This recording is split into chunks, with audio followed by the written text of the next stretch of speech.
קורה כאן? מי אתה? איזה מתוק אתה. מי אתה? וואלה, הבנתי. אני זה אתה. ג'ינג'י, קצת פחות טלטלים, אבל יותר בוגר ואחראי. נכון, יש לך קול של בר מצווה וסימן של תפילין על היד. נראה שגדלת לא רע. אני גדלתי? אתה גדלת. קולט? תגיד, י"ז בתמוז היום, זה התאריך שלנו. היום אנחנו חוגגים בר מצווה. כן, והעולם מעט השתנה. ניצחנו במלחמה עם איראן עכשיו, ממש טירוף, אבל בית המקדש עוד לא נבנה. היום הזה, י"ז תמוז, הוא יום מיוחד, צריך לדעת איך להסתכל עליו. מצד אחד עצוב, נפרצה החומה, נשברו לוחות הברית, יום כואב בהיסטוריה שלנו. מצד שני דווקא, ביום הזה שליחותנו להפיץ אור ולהביא גאולה.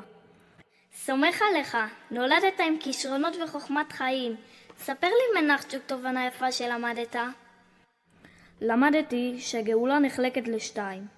גאולה כללית שהיא שייכת לכלל עם ישראל ובניית בית המקדש. ויש גם גאולה פרטית שנמצאת בשקט אצלנו בתוך הלב. תסביר, שכחת שאני בן 3? זה מתחיל בבחירה. לא תמיד אנחנו בוחרים מה קורה לנו, אבל תמיד נוכל לבחור איך להגיב, וזה לכשעצמו גאולה. פעם חשבתי שקושי זה סימן שמשהו לא בסדר. היום אני מבין שזה סימן להתפתחות וגדילה, כמו שריר שמתחזק והופך אותי לאדם טוב יותר.